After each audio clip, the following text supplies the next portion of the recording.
ಅಬ್ರಹಾಮನ ಮಗನಾದ ಈಸಾಕನು hallelujah amen. ಅವನ ಜೀವನದಲ್ಲಿ ದೇವರು ಅವನನ್ನು ಆಶೀರ್ವದಿಸಿದರು. ಆಮೆನ್. ಅವನ ದೇವರು ಅಭಿವೃದ್ಧಿ ಪಡಿಸಿದ್ರು. ಹಾಗಾಗಿ ಇವತ್ತಿನ ಶೀರ್ಷಿಕೆ 26 ಆದಿಕಾಂಡ 26ರಲ್ಲಿ 22. ಅವನು ಅಲ್ಲಿಂದ ಹೊರಟು ಮತ್ತೊಂದು ಬಾವಿಯನ್ನು ಅಗಿಸಿದಾಗ ಅದರ ವಿಷಯದಲ್ಲಿ ಯಾರೂ ಜಗಳವಾಡದೆ ಹೋದುದರಿಂದ ಅವನು ಈಗ ಯೆಹೋವನು ನಮಗೋಸ್ಕರ ಸ್ಥಳ ಮಾಡಿದ್ದನು ಉಂಟು ಮಾಡಿದ್ದನು ಆದುದರಿಂದ ಅಭಿವೃದ್ಧಿ ಆಗುವೆವು ಎಂದು ಹೇಳಿ ಅದಕ್ಕೆ ರೆಹಬೋತ್ ಎಂದು ಹೆಸರಿಟ್ಟನು. ಅಂತೇಳಿ ಹೆಸರಿಟ್ಟನು. Amen, hallelujah. ರೆಹಬೋತ್ ಅಂದ್ರೆ ಅಭಿವೃದ್ಧಿ, ವಿಸ್ತಾರ, ಜಾಗ ಉಂಟು ಮಾಡಿದನು, ಸ್ಥಳ ಉಂಟು ಮಾಡಿದನು, ಆಶೀರ್ವಾದವನ್ನು ಉಂಟು ಮಾಡಿದನು, ಬಿಡುಗಡೆಯನ್ನು ಉಂಟು ಮಾಡಿದನು ಎಂಬುದಾಗಿ ಅರ್ಥ. ಹಾಗಾಗಿ ನಾನು ನಿಮಗೆ ಹೇಳ್ತೇನೆ, ಈಸಾಕನು ಜೀವಿಸಿದ ಹಾಗೆ ನಾವು ಕರ್ತನಿಗೆ ವಿಧೇಯರಾಗಿ ನಡೆಯುವಾಗ, ಕರ್ತನ ಮಾರ್ಗದಲ್ಲಿ ನಡೆಯುವಾಗ, ಇವತ್ತಿನಿಂದ ನಿಮ್ಮ ಕೆಲಸದಲ್ಲಿ ರೆಹಬೋತ್, ನಿಮ್ಮ ಕುಟುಂಬದಲ್ಲಿ ರೆಹಬೋತ್, ನಿಮ್ಮ ಬಾಳಿನಲ್ಲಿ ರೆಹಬೋತ್, ನಿಮಗೆ ದೇವರು ಆಶೀರ್ವಾದವನ್ನ, ನಿಮಗೆ ಏಳಿಗೆಯನ್ನ, ನಿಮಗೆ ಅಭಿವೃದ್ಧಿಯನ್ನ ದೇವರು ಉಂಟು ಮಾಡುವಂತ ದೇವರಾಗಿದ್ದಾರೆ. ಯಶನ ನಂಬ್ತೀರಾ? ಹಲ್ಲೆಲೂಯಾ. ಯಶನ ದೇವರ ಮಾರ್ಗದಲ್ಲಿ ನಡೀಲಿಕ್ಕೆ ಬಯಸ್ತೀರಾ? ಹಾಗಾದ್ರೆ ಈಸಾಕನಿಗೆ ದೇವರು ರೆಹಬೋತನ್ನು ಉಂಟು ಮಾಡಿದರು, ಅವನನ್ನು ಆಶೀರ್ವದಿಸಿದರು, ಅವನಿಗೆ ವಿಸ್ತರಣೆಯನ್ನು ಉಂಟು ಮಾಡಿದರು. Hallelujah amen. ಅವನು ಬರ್ತಾ ಬರ್ತಾ ಬರ್ತಾ ಬರ್ತಾ ಅವನು ಶ್ರೀಮಂತನಾದ. ಹಾಗಾದ್ರೆ ಅವನು ಇಷ್ಟೊಂದು ಶ್ರೀಮಂತನಾಗಲಿಕ್ಕೆ ಕಾರಣ ಏನು, ಅವನು ಹೇಗೆ ನಡ್ಕೊಂಡ ಎಂಬುದನ್ನು ನಾವು ಕುರಿತು ಇವತ್ತು ಧ್ಯಾನ ಮಾಡಲಿದ್ದೇವೆ. ಈ ಧ್ಯಾನ ನಿಮಗೆ ಸಹಾಯ ಮಾಡಲಿ.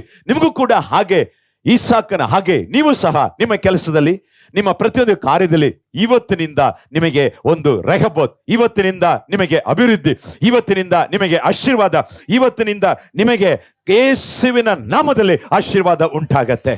ಯಶನ ನಂಬ್ತೀರಾ? ನಂಬರ್ 1 ಆಮೆನ್ ಹೇಳಿ. Hallelujah, hallelujah. ಹಾಗಾಗಿ 26:1 ಆ ವಾಕ್ಯವನ್ನು ಓದುವಾಗ, ಅಬ್ರಹಾಮನ ಕಾಲದಲ್ಲಿ ಬಂದಂತಹ ಒಂದು ಬರವು ಆ ಕಾನಾನ್ ದೇಶದಲ್ಲಿ ಬಂತು. ಅಬ್ರಹಾಮನ ಕಾಲದಲ್ಲಿ ಬಂದ ಮೊದಲನೆಯ ಬರವಲ್ಲದೆ ಇನ್ನೂ ಒಂದು ಬರವು ಕಾನಾನ್ ದೇಶಕ್ಕೆ ಬಂತು. ಆಗ ಇಸಾಕನು ಫಿಲಿಸ್ಟಿಯರ ಅರಸನಾದ ಅಬಿಮೆಲೇಕನ ಬಳಿಗೆ ಗೆರಾರಿಗೆ ಹೋದನು. ಅಲ್ಲಿ ಯೆಹೋವನು ಅವನಿಗೆ ದರ್ಶನ ಕೊಟ್ಟು, ನೀನು ಐಗುಪ್ತ ದೇಶಕ್ಕೆ ಇಳಿದು ಹೋಗಬೇಡ, ನಾನು ಹೇಳುವ ದೇಶದಲ್ಲಿ ನೀನು ವಾಸ ಮಾಡಬೇಕು, ನೀನು ಈ ದೇಶದಲ್ಲಿ ಪ್ರವಾಸಿಯಾಗಿರು, ನಾನು ನಿನ್ನ ಬಳಿಯಲ್ಲಿದ್ದು ನಿನ್ನನ್ನು ಅಭಿವೃದ್ಧಿಪಡಿಸಿ ನಿನಗೂ ನಿನ್ನ ಸಂತತಿಯವರಿಗೂ ಈ ಪ್ರದೇಶಗಳನ್ನೆಲ್ಲ ಕೊಡುವೆನು. ನಿನ್ನ ತಂದೆಯಾದ ಅಬ್ರಹಾಮನು ನನ್ನ ಮಾತನ್ನು ಕೇಳಿ ನಾನು ಹೇಳಿದಂತೆ ಮಾಡಿ ನನ್ನ ಆಜ್ಞಾ ನೇಮ ವಿಧಿಗಳನ್ನು ಕೈಕೊಂಡು ನಡೆದದ್ದರಿಂದ ನಾನು ಅವನಿಗೆ ಮಾಡಿದ ಪ್ರಮಾಣವನ್ನು ನೆರವೇರಿಸಿ ನಿನ್ನ ಸಂತತಿಯವರನ್ನು ಆಕಾಶದಲ್ಲಿರುವ ನಕ್ಷತ್ರಗಳಷ್ಟಾಗಿ ಮಾಡಿ ಅವರಿಗೆ ಈ ಪ್ರದೇಶಗಳನ್ನೆಲ್ಲ ಕೊಡುವೆನು. ಭೂಮಿಯ ಎಲ್ಲಾ ಜನಾಂಗಗಳಿಗೂ ನಿನ್ನ ಸಂತತಿಯ ಮೂಲಕ ಆಶೀರ್ವಾದ ಉಂಟಾಗುವುದು ಅಂದನು. Amen, hallelujah amen. ಈಗ ಈಸಾಕನ ಕಾನಾನ್ ದೇಶದಲ್ಲಿ ಇಲ್ಲಿ ಏನಾಗಿದೆ, ಒಂದು ಬರ ಬಂದಿದೆ. ಈ ಬರ ಬಂದುದರಿಂದ ಇವನು ಆಲೋಚನೆ ಮಾಡ್ತಾನೆ, ನಾವು ಐಗುಪ್ತ ದೇಶಕ್ಕೆ ಹೋಗೋಣ. ಐಗುಪ್ತ ಅಂದರೆ ಪಾಪ, ಐಗುಪ್ತ ಅಂದರೆ ಹಲ್ಲೆಲೂಯಾ ಆಮೆನ್, ನಮಗೆ ಬೇಕಾದಂತ ಎಲ್ಲ, ನಮ್ಮ ಕಣ್ಣಿಗೆ ಕಾಣ್ತಕ್ಕಂಥ ಎಲ್ಲವೂ ಸಿಗತಕ್ಕಂಥ ಒಂದು ಕತ್ತಲು ತುಂಬಿದ ಲೋಕ. ಆದರೆ ಲೋಕದಲ್ಲಿ ಅದು ಸಿಹಿ. Hallelujah amen. ಈ ಪಕ್ಕದಲ್ಲಿರ್ತಕ್ಕಂಥ ಐಗುಪ್ತ ಚೆನ್ನಾಗಿದೆ, ಅಲ್ಲಿ ಬೆಳೆ ಇದೆ, ಅಲ್ಲಿ ಆಶೀರ್ವಾದ ಇದೆ, ಅಲ್ಲಿಗೆ ಹೋಗೋಣ ಅಂತೇಳಿ ಕಾನಾನಿಂದ ಅವನು ಯೋಚನೆ ಮಾಡ್ತಾ ಇರ್ತಾನೆ. ಯೋಚನೆ ಮಾಡುವಾಗ ದೇವರು ಮಧ್ಯ ಪ್ರವೇಶಿಸ್ತಾರೆ. ನಾವು ಅಷ್ಟೇ, ಒಂದು ಕೆಲಸಕ್ಕೆ ಹೋಗುವಾಗ ಈ ಕೆಲಸ ಸರಿ ಇಲ್ಲ, ಈ ಊರಿಗೆ ಹೋದ್ವಿ, ಈ ಊರು ಸರಿ ಇಲ್ಲ, ಬರ್ತಕ್ಕಂಥ ವರಮಾನ ಸರಿ ಆಗ್ತಾ ಇಲ್ಲ, ಅಲ್ಲಿ ಬರ ಮತ್ತು ಭಯ ಎರಡೂ ಇವನಿಗಿದೆ. ಹಲ್ಲೆಲೂಯಾ. ಏನಿದೆ? ಬರ ಮತ್ತು ಭಯ. ಇನ್ನೊಂದು ಅವನು ಹೋಗಿರ್ತಕ್ಕಂಥ ಹಲ್ಲೆಲೂಯಾ ಆಮೆನ್ ಆ ಊರು ಒಂದಿದೆ, ಗೆರಾಯಿ ಊರು, ಅದರಲ್ಲಿ ಆ ಜನರು ಸರಿ ಇಲ್ಲ. ಹಾಗಾಗಿ ಇವನೊಂದು ಯೋಚನೆ ಮಾಡ್ತಿರ್ತಾನೆ, ಈ ಜಾಗವನ್ನು ಬಿಟ್ಟು ನಾವು ಬೇರೆ ಕಡೆ ಹೋಗ್ಬೇಕಂತೇಳಿ ಮನಸ್ಸಿನಲ್ಲಿ ಆಲೋಚನೆ ಮಾಡ್ತಾ ಇರ್ಬೇಕಾದ್ರೆ ದೇವರವನಿಗೆ ಎಂಟ್ರಿ ಕೊಡ್ತಾರೆ, ದೇವರವನನ್ನ ಸಂದರ್ಶಿಸ್ತಾರೆ, ದೇವರವನನ್ನ ಭೇಟಿ ಮಾಡ್ತಾರೆ. ಹಳೆ ಕಾಲದಲ್ಲಿ ಸತ್ಯವೇದ ಇರಲಿಲ್ಲ. ಮೋಸೆ ಬಂದ್ಮೇಲೆ ನಮಗೆ ವೇದ ಆಜ್ಞೆಗಳು ಬಂದಿರೋದು. ಆದಿಕಾಂಡ, ವಿಮೋಚನ ಕಾಂಡ, ಆಮೇಲೆ ಅರಣ್ಯ ಕಾಂಡ, ಆಮೇಲೆ ಯಾಜಕ ಕಾಂಡ, ಧರ್ಮೋಪದೇಶ ಕಾಂಡ, ಈ 5 ಅಧ್ಯಾಯಗಳನ್ನ ತೋರ ಅಂತ ಹೇಳ್ತೇವೆ. ಈ ತೋರವನ್ನ ಬರೆದಿದ್ದು ಯಾರಂತ ಹೇಳಿದ್ರೆ ಮೋಸೆಸ್. ಮೋಸೆಸ್ ಬಂದ್ಮೇಲೆ ನಮಗೆ ದೇವರ ವಾಕ್ಯ ಕೊಟ್ಟಿತ್ತು. ಅದಕ್ಕೆ ಮುಂಚಿತವಾಗಿ ಸತ್ಯವೇದ ಇಲ್ಲ, ವಾಕ್ಯಗಳು ಇಲ್ಲ. ಹಾಗಾಗಿ ದೇವರು ಆಗ ಮನುಷ್ಯರನ್ನ ಭೇಟಿ ಮಾಡ್ತಾ ಇದ್ರು. Hallelujah, amen. ಇಲ್ಲಿ ಇಸಾಕನು, ಇಲ್ಲಿ ಕಷ್ಟ ಇದೆ, ಇಲ್ಲಿ ಬರ ಇದೆ, ಹಾಗಾಗಿ ಕಾನಾನಲ್ಲಿ ಇರ್ತಕ್ಕಂಥವನು ಐಗುಪ್ತಕ್ಕೆ ಹೋಗ್ಬೇಕಂತೇಳಿ ಅವನಿಗೊಂದು ಆಸೆ. ಇಲ್ಲಿ ಕೆಲಸ ಸರಿ ಇಲ್ಲ, ವರಮಾನ ಸರಿ ಇಲ್ಲ, ಕಷ್ಟ ಇದೆ, ಬರ ಬರ್ತಾ ಇದೆ, ನನ್ನ ಕುಟುಂಬ, ನನ್ನ ಮಕ್ಕಳು ವಿದ್ಯಾಭ್ಯಾಸ ಹೇಗ್ ಮಾಡ್ಲಿ, ಐಗುಪ್ತದಲ್ಲಿ ಚೆನ್ನಾಗಿದೆಯಲ್ಲ, ಹಲ್ಲೆಲೂಯಾ, ಆಮೆನ್. ಈ ಚರ್ಚಲ್ಲಿ ಏನಿದೆ, ಇಲ್ಲಿ ಏನಿಲ್ಲ, ಅಲ್ಲಿ ಹೋದ್ರೆ ಚೆನ್ನಾಗಿರತ್ತಲ್ಲ, ಹಲ್ಲೆಲೂಯಾ ಅಂತೇಳಿ ಅಲ್ಲಿ ಹೋಗುವ ಅಂತೇಳಿ ಮನಸ್ಸಿನಲ್ಲಿ ಅಂದುಕೊಂಡಿರುವಾಗ, ಮನಸ್ಸಿನಲ್ಲಿ ನೆನೆಸುವಾಗ, ಅಂತ ಭಾವನೆಗಳು ಅವನಲ್ಲಿ ಬರುವಾಗ ದೇವರು ಮಧ್ಯ ಪ್ರವೇಶಿಸಿ ಹೇಳ್ತಾರೆ, ನೀನು ಐಗುಪ್ತ ದೇಶಕ್ಕೆ ಹೋಗಬೇಡ. ಏನ್ ಹೇಳ್ತಾರೆ? ನೀನು ಐಗುಪ್ತ ದೇಶಕ್ಕೆ ಹೋಗಬೇಡ. ಅಲ್ಲಿ ಹೇಳ್ತಾರೆ, ಅಲ್ಲಿ ಹೇಳ್ತಾರೆ, ನೀನು ಗೆರಾರಿಗೆ ಹೋದನು, ಅಲ್ಲಿ ಯೆಹೋವನ ದರ್ಶನ ಕೊಟ್ಟು, ಹಲ್ಲೆಲೂಯಾ, ಆ ಗೆರಾರನ್ನ ಬಿಟ್ಟು ನೀನು ಹೋಗಬೇಡ, ಇಲ್ಲೇ ಇರು ಅಂತ ಅವನಿಗೆ ಹೇಳ್ತಾರೆ. ಹಲ್ಲೆಲೂಯಾ. ಹಾಗಾಗಿ ದೇವರು ನಮ್ಮನ್ನ ಎಲ್ಲಿ ಇರು ಅಂತ ಹೇಳ್ತಾರೆ, ಅಲ್ಲಿ ನಾವು ಮೊದಲು ಇರೋದನ್ನ ಕಲ್ತ್ಕೊಳ್ಬೇಕು. Hallelujah, amen. ಮತ್ತೆ ಅವ್ರು ಹೇಳ್ತಾರೆ, ಅವನು ಹೇಳ್ತಾರೆ, ಯೆಹೋವನ ದರ್ಶನ ಕೊಟ್ಟು ಐಗುಪ್ತ ದೇಶಕ್ಕೆ ಇಳಿದು ಹೋಗಬೇಡ. Hallelujah, amen. ಲೋಕದ ಕಡೆಗೆ ಹೋಗಬೇಡ, ಲೋಕದ ಇಚ್ಛೆಗಳು, ಆಮೆನ್, ಐಗುಪ್ತ ದೇಶ ಇರತಕ್ಕಂಥ ಆಸೆ, ಅನ್ಯಾಯ, ಮೋಸ, ಆ ಪಾಪದ ಲೋಕಕ್ಕೆ ನೀನು ಹೋಗಬೇಡ ಅಂತೇಳಿ ಎಚ್ಚರಿಸ್ತಾ ಇದ್ದಾರೆ. ನಮ್ಮ ಕಣ್ಣಿಗೆ ಅದು ಬಹಳ ಸುಂದರವಾಗಿ ಕಾಣ್ತದೆ. ಆಮೆನ್. ಅಲ್ಲಿರ್ತಕ್ಕಂಥ ಶೈಲಿ, ಅಲ್ಲಿರ್ತಕ್ಕಂಥ ಬಟ್ಟೆ, ನಾನು ಹೇಳಿದೆ, ಬಟ್ಟೆದು ಕೂಡ ಹೇಳಿದೆ. ನಾವು ಬಟ್ಟೆ ದೇವರ ಮಕ್ಕಳು ಹೇಗಿರ್ಬೇಕು? ದೇವರಿಗೆ ಮಹಿಮೆಯಾಗಿ ಧರಿಸಬೇಕು. ನಮ್ಮ ಬಾಯಿನಲ್ಲಿ ಕೆಟ್ಟ ಮಾತುಗಳು ಬರಬಾರ್ದು. ಹಾಗೆ ಐಗುಪ್ತ ಜನರ ಹಾಗೆ, ಆ ಲೋಕದ ಜನರ ಹಾಗೆ, ಅವರ ಇಷ್ಟದ ಹಾಗೆ ನಾವು ಬಾಳ್ಲಿಕ್ಕೆ, ಜೀವಿಸಲಿಕ್ಕೆ ದೇವರು ನಮ್ಮನ್ನು ಕರೆದಿಲ್ಲ. ದೇವರ ಚಿತ್ತದ ಹಾಗೆ, ವಾಕ್ಯದ ಪ್ರಕಾರ ನಮ್ಮನ್ನು ಬಾಳ್ಲಿಕ್ಕೆ, ಜೀವಿಸಲಿಕ್ಕೆ ದೇವರು ನಮ್ಮನ್ನು ಕರೆದಿದ್ದಾರೆ. ಹಾಗಾಗಿ ಹೇಳ್ತಾರೆ, ನೀನು ಮನಸ್ಸು ಮಾಡಿದ್ಯಾ, ನಿನಗೆ ಆಸೆ, ಅವ್ರು ನನಗಿಂತ ಚೆನ್ನಾಗಿದ್ದಾರೆ, ಅವ್ರು ನನಗಿಂತ ಬೆಳೀತಾ ಇದ್ದಾರೆ ಅಂತೇಳಿ, ನಾನು ಅಲ್ಲಿ ಹೋಗ್ತಾರೆ, ನನ್ನ ಕುಟುಂಬ ಚೆನ್ನಾಗಿರತ್ತೆ ಅಂತೇಳಿ ನೀನು ಎಣಿಸ್ತಾ ಇದೀಯಾ? ದೇವ್ರು ಹೇಳ್ತಾರೆ, ನೀನು ಅಲ್ಲಿಗೆ ಹೋಗಬೇಡ, ಈ ಗೆರಾರಿನಲ್ಲೇ ಇರು, ಗೆರಾರಿಗೆ ಇಲ್ಲೇ ಇರು, ನಾನು ಇಲ್ಲೇ ನಿನ್ನನ್ನು ಆಶೀರ್ವದಿಸ್ತೇನೆ.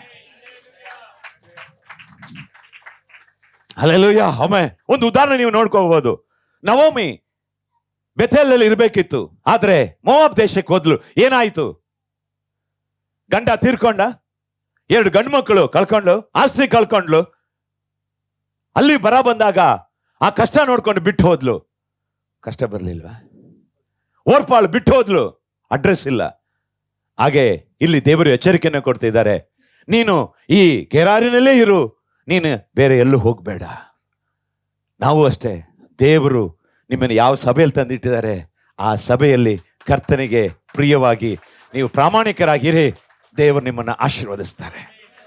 ಆವತ್ತು ಅವನು ಹೇಳಿದ್ರು, ನೀನು ಗೆರಾರಿನಲ್ಲೇ ಇರು ಅಂತೇಳಿ. ಹಾಗಾದ್ರೆ ನಿಮ್ಮನ್ನು ಯಾಕೆ ದೇವ್ರು ತಂದಿದ್ದಾರೆ? ನಾನು ನಿಮ್ಗೆ ಹೇಳ್ತೇನೆ, ದೇವರು ನಿಮ್ಮನ್ನು ಆಶೀರ್ವದಿಸೇ ಬದಿಸ್ತಾರೆ. ನಿಮ್ಮನ್ನು ಆಶೀರ್ವದಿಸಲಿಕ್ಕೆ ಇಲ್ಲಿ ಕರ್ಕೊಂಬಂದಿರೋದು. ಎಷ್ಟು ಜನ ನಂಬ್ತೀರಾ? Hallelujah, amen. ಹಾಗಾಗಿ ಅಲದಾಡಬಾರ್ದು, ನೀವು ಇದರಲ್ಲೇ ಇರಿ, ಈ ಸಭೆಯಲ್ಲಿ ಇರಿ, ದೇವರ ಆಶೀರ್ವಾದ ಮಾಡೋದನ್ನು ನೋಡಿ. ಆಗ ಇಳಿದು ಹೋಗಬೇಡ ಅಂದನು.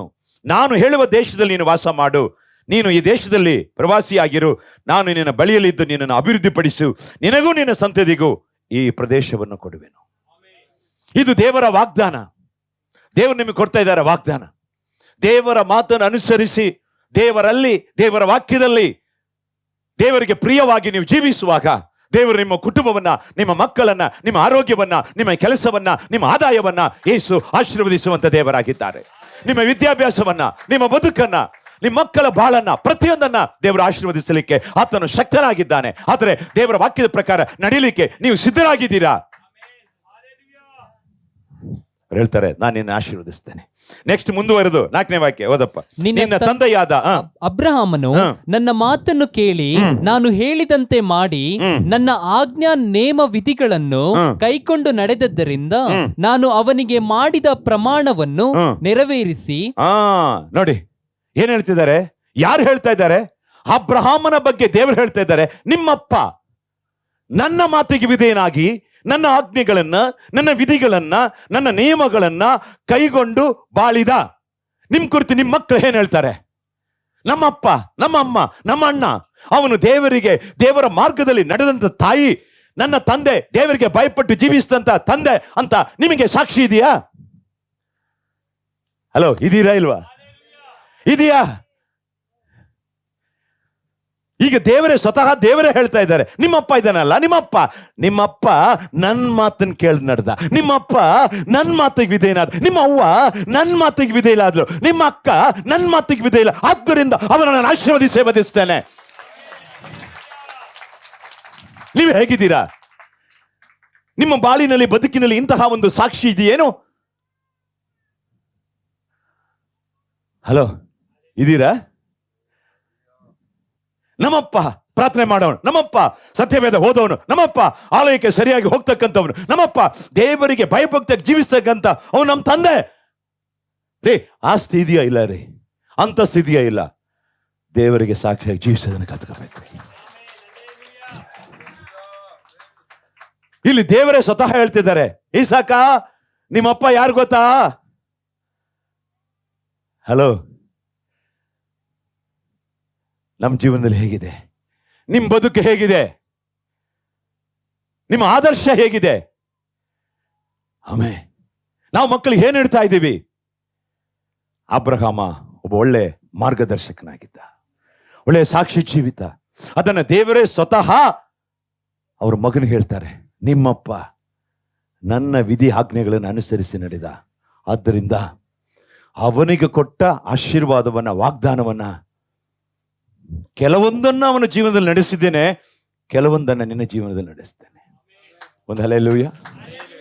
ದೇವರು ಕೆಲವೊಂದು ವಾಗ್ದಾನಗಳನ್ನು ಕೊಡ್ತಾರೆ. ಕೊಟ್ಟಾಗ ಎಲ್ಲ ಇವತ್ತೇ ನಡೆಯಲ್ಲ, ಕೆಲವೊಂದು ಈಗ ನಡೆಯುತ್ತೆ.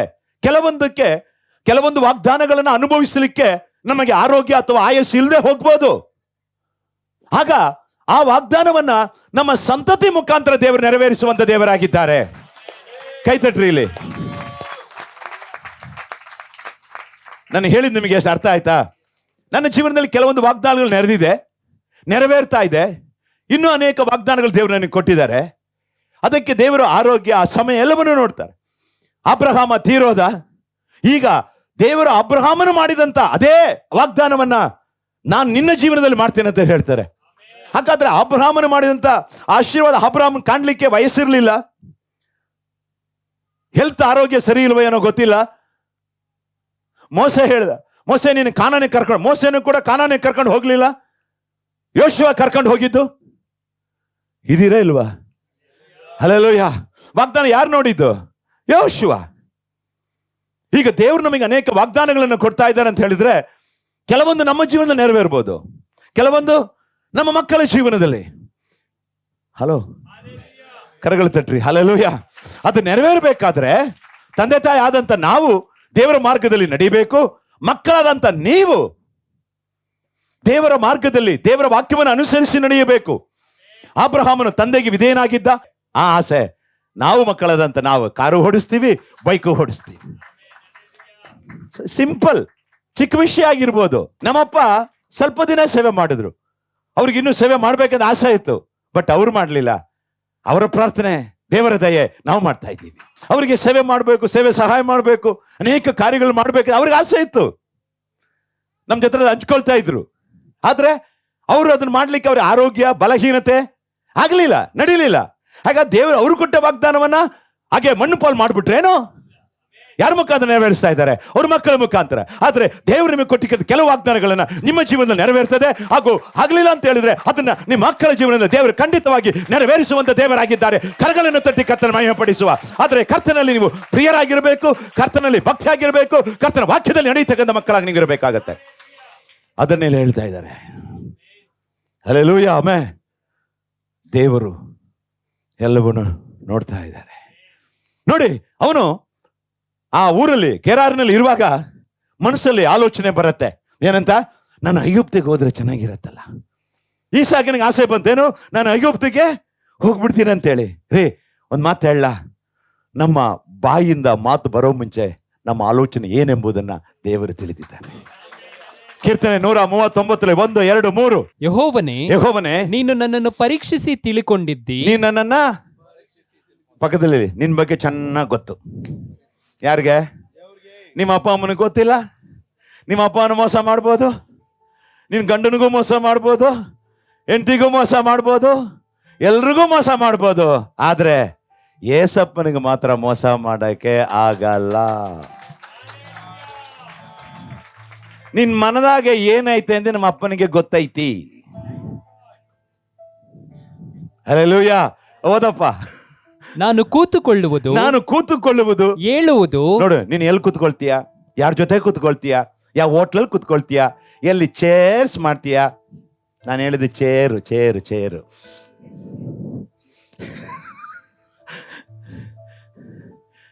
ಇದು ಇರೋರು ಒಂದು ಹಲ್ಲೆಲೂಯಾ, ಹಲ್ಲೆಲೂಯಾ. ನೋಡ್ರಿ, ಈ ತರ ಬುದ್ಧಿವಾದ ನಿಮಗೆ ಲೋಕದಲ್ಲಿ ಯಾರು ಹೇಳಲ್ಲ. ತಿಳ್ಕೊಳ್ಳಿ ಯಾವತ್ತೂ ಅಷ್ಟೇ. ಓದಪ್ಪ.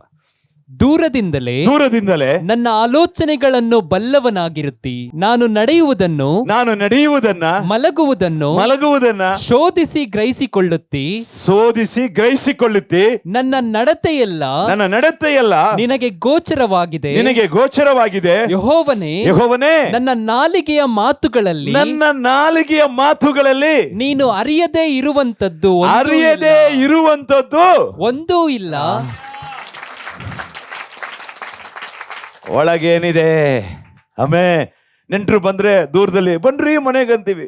ಏನಾರು ಹೇಳ್ದೆ ಕೇಳದೆ ಬಂದ್ಬಿಡ್ರು, ಬನ್ನಿ ಬನ್ನಿ ಬನ್ನಿ ನನ್ನ ಮನೆ ಯಾಕೆ ಬಂದಪ್ಪ ಇವನ.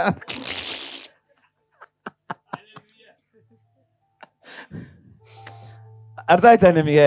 ಇದೆಲ್ಲ ದೇವ್ರಿಗೆ ಗೊತ್ತು. ಅರ್ಥ ಆಗ್ತಾ ಇದೆಯಾ? ಹಾಗಾಗಿ ಇವನು ಅಲ್ಲಿಗೆ ಹೋಗ್ಬೇಕು ಅನ್ನಾಗಲೇ ದೇವ್ರ ಮಧ್ಯೆ ಪ್ರವೇಶ ಮಾಡ್ತಾ ಇದ್ದಾರೆ. ಇವತ್ತು ನೀವೇನೋ ಯಾವ್ದ್ರ ಮೇಲೆ ಆಸೆ ಇಟ್ಟಿದ್ದೀರಾ, ನಾನು ಹಂಗಿದ್ರೆ ಚೆನ್ನಾಗಿರುತ್ತೆ, ಹಿಂಗ್ ಮಾಡಿದ್ರೆ ಚೆನ್ನಾಗಿದ್ರೆ ದೇವ್ರು ಹೇಳ್ತಾ ಇದ್ದಾರೆ ಅದು ಯಾವ್ದು ಆಸೆ ಇಡಬೇಡ, ದೇವರನ್ನೇ ಹತ್ತುಕೋ ಅಂತ ನಿಮ್ಗೆ ಹೇಳ್ತಾ ಇದ್ದಾರೆ. ನಿಮ್ಮ ಅನೇಕರಿಗೆ ದೇವರು ಎಚ್ಚರಿಕೆ ಕೊಡ್ತಾ ಇದ್ದಾರೆ.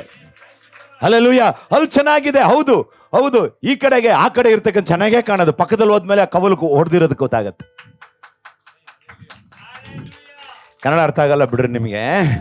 ಹಲ್ಲೆಲೂಯಾ. ಮರ ಯಾವಾಗಲೂ ದೂರದಿಂದ ನೋಡಿದ್ರೆ ಹೆಂಗಿರತ್ತೆ, ಒಬ್ಬ ಏನು ಹಚ್ಚೋಸ್ರಪ್ಪ ಹೆಂಗೈತೆ ನೋಡಿ, ಒಬ್ಬ ದುಂಡಕೈತೆ ಚೆನ್ನಾಗೈತೆ, ಪಕ್ಕದಲ್ಲಿ ಹೋಗು ಆಗ ಗೊತ್ತಾಗಿರೋದು.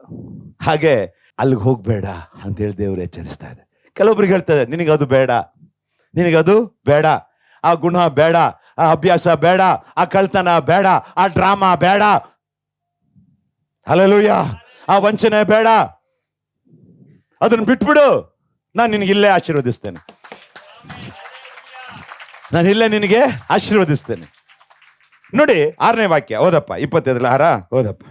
ಈಸಾಕನು ಗೆರಾರಿನಲ್ಲಿ ವಾಸವಾಗಿದ್ದಾಗ, ನೋಡಿ ಈಸಾಕನಿಗೆ ಮಕ್ಕಳಿದ್ದಾರೆ, ಹೆಂಡತಿ ಇದೆ. ಆಗ ದೇವರು ಹೇಳಿದ್ರು ಐಗುಪ್ತ ದೇಶಕ್ಕೆ ಹೋಗಬೇಡ ಅಂತ. ಅದಕ್ಕೆ ಇವನು ಬದ್ಧನಾಗಿ, ಅದಕ್ಕೆ ವಿಧೇಯನಾಗಿ ಐಗುಪ್ತ ದೇಶಕ್ಕೆ ಹೋಗಲಿಲ್ಲ. ಅರ್ಥ ಆಗ್ತಾ ಇದೆಯಾ? ನೋಡಿ ಎಷ್ಟು ದೇವರ ವಾಕ್ಯಕ್ಕೆ ವಿಧೇಯನಾಗಿ ನಡೀತಾ ಇದ್ದಾನೆ.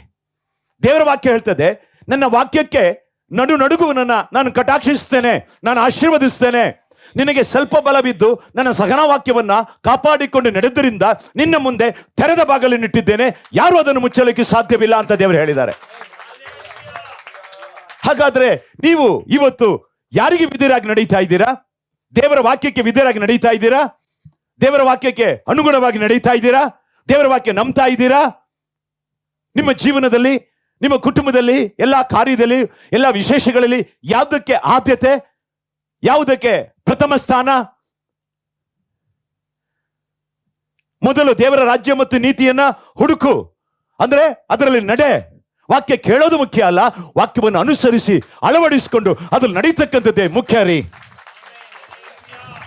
ಚರ್ಚಿಗೆ ಬಂದ್ಬಿಟ್ರೆ ಕ್ರೈಸ್ತರ, ವಾಕ್ಯ ಕೇಳ್ಬಿಟ್ರೆ ಕ್ರೈಸ್ತರ, ಕಾಣಿಕೆ ಕೊಟ್ಬಿಟ್ರೆ ಕ್ರೈಸ್ತರ, ಒಂದು ಸ್ತೋತ್ರ ಮಾಡ್ಬಿಟ್ರೆ ಕ್ರೈಸ್ತರ ಆಗ್ಬಿಡ್ತೀರೇನೋ? ಯಾರು ವಾಕ್ಯದ ಪ್ರಕಾರ ನಡೀತಾರೆ ಅವರೇ ಆಶೀರ್ವಾದಕ್ಕೆ ಪಾತ್ರರಾಗ್ತಾರೆ. ಇವನು ದೇವರು ಹೇಳಿದ್ರು, ನೀನು ಗೆರಾರನ್ನು ಬಿಟ್ಟು ಹೋಗ್ಬೇಡ. ಹೋದ್ನಾ? ಇಲ್ಲ. ಹೆಂಡತಿ ಪ್ರೆಸರ್ ಮಾಡಿರ್ಬೋದು, ಮಕ್ಕಳು ಪ್ರೆಸರ್ ಮಾಡಿರ್ಬೋದು, ಜನರು ಅನೇಕ ಆಲೋಚನೆಗಳನ್ನು ಹೇಳಿರ್ಬೋದು, ಐಗುಪ್ತದಲ್ಲಿ ಇರ್ತಕ್ಕಂಥ ಸ್ನೇಹಿತರು ಕರೆದಿರಬಹುದು. ಯಾವುದಕ್ಕೂ ಅವನು ಬಗ್ಗಲಿಲ್ಲ, ಅವನು ಬಗ್ಗಿದ್ದೆ ದೇವರ ವಾಕ್ಯಕ್ಕೆ.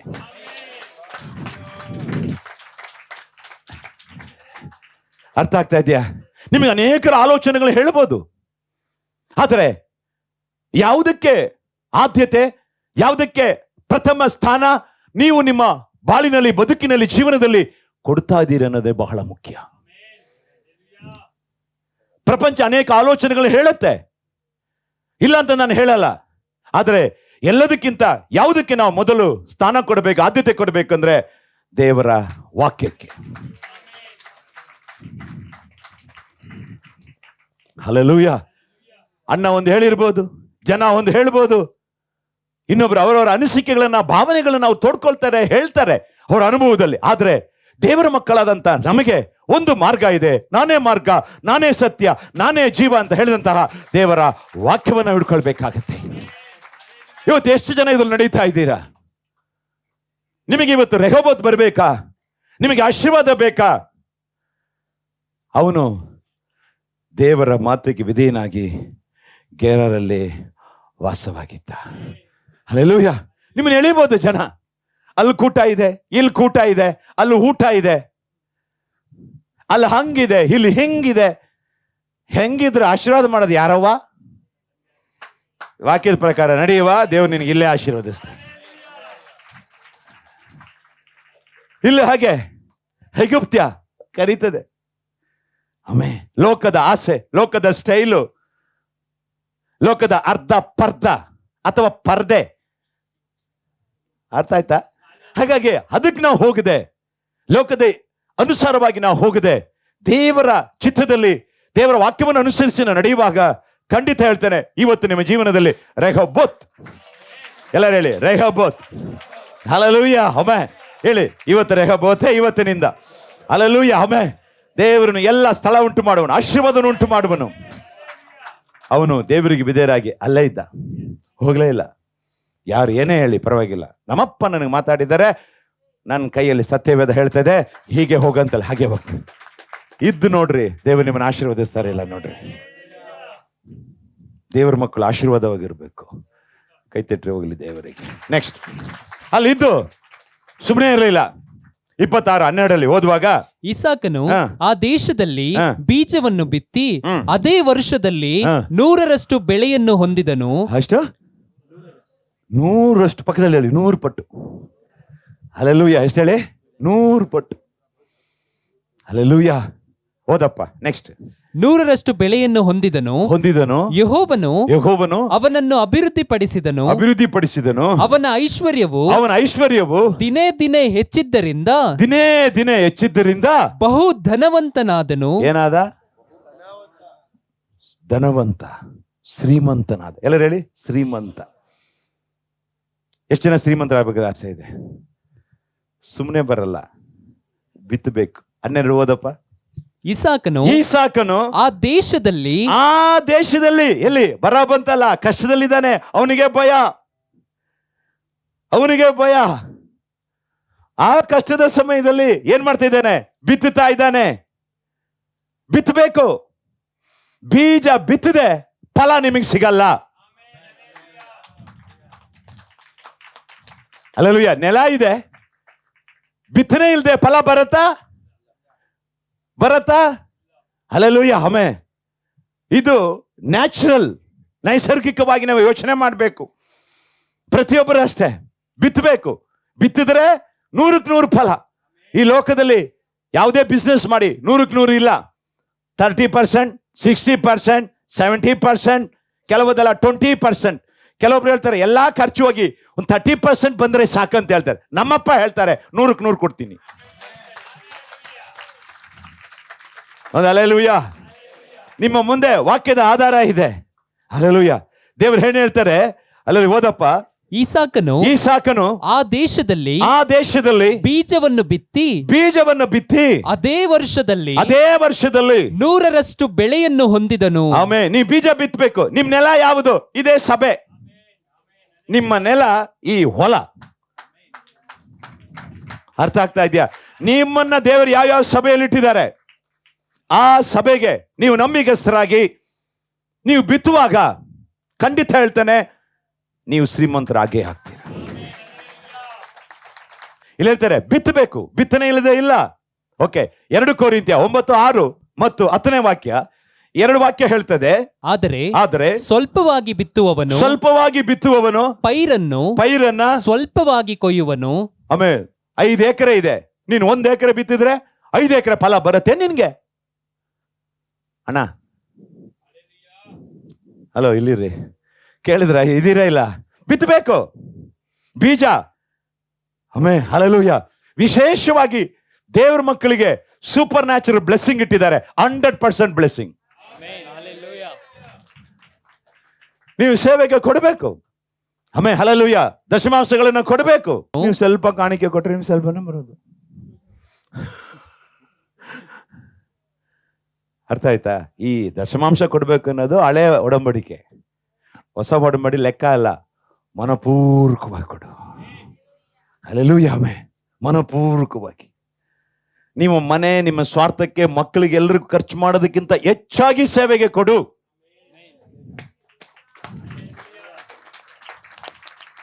ನಿಮ್ಮನ್ನು ಯಾವ ಸಭೆಯಲ್ಲಿ ಎಲ್ಲಿಟ್ಟಿದ್ದೀರಾ ಅಲ್ಲಿ ಕೊಡಿ. ಹಲ್ಲೆಲೂಯಾ, ಓದಪ್ಪ. ಹೆಚ್ಚಾಗಿ ಬಿತ್ತುವವನು ಹೆಚ್ಚಾಗಿ ಕೊಯ್ಯುವನು. ಕೈಗನ್ರಿ, ಹೆಚ್ಚಾಗಿ ಹಿಂಗನ್ರಿ. ದೇವರಿಗೆ ಕೊಡೋದ್ರಲ್ಲಿ ಬಿತ್ರಿ, ದೇವರು ನಿಮ್ಮನ್ನು ಆಶೀರ್ವದಿಸ್ತಾರೆ. ಓಕೆ ಅಪ್ಪ. ಅವನು ಬರ್ತಾ ಬರ್ತಾ ದೇವರನ್ನು ಆಶೀರ್ವದಿಸಿದ್ರು. ಅವನ ಅಭಿವೃದ್ಧಿ ಒಂದು ದಿನದ ದಿನಕ್ಕೆ ಅವನು ಧನವಂತನಾದ, ದಿನೇ ದಿನೇ ಹೆಚ್ಚುತ್ತಾ ಬಹು ಧನವಂತನಾದ. ನಾನು ಹೇಳ್ತೇನೆ, ಯೇಸು ಮಾರ್ಗದಲ್ಲಿ ನಡೀರಿ, ನಿಮ್ ಲೆವೆಲೇ ಬೇರೆ. ಹಲ್ಲೆಲೂಯಾ, ಯೇಸುವನ್ನು ನಂಬ್ತೀರಾ? ಯೇಸುವಿನ ಮಾರ್ಗದಲ್ಲಿ ನಡೀರಿ, ಬೀಜ ಬಿತ್ರಿ, ವಾಕ್ಯದಲ್ಲಿ ನಡೀರಿ, ಇರೋದ್ರಲ್ಲಿ ಹಲ್ಲೆಲೂಯಾ ಆಮೆನ್ ಶ್ರೇಷ್ಠವಾದನ್ನ ದೇವರಿಗೆ ಬಿತ್ ನೋಡ್ರಿ.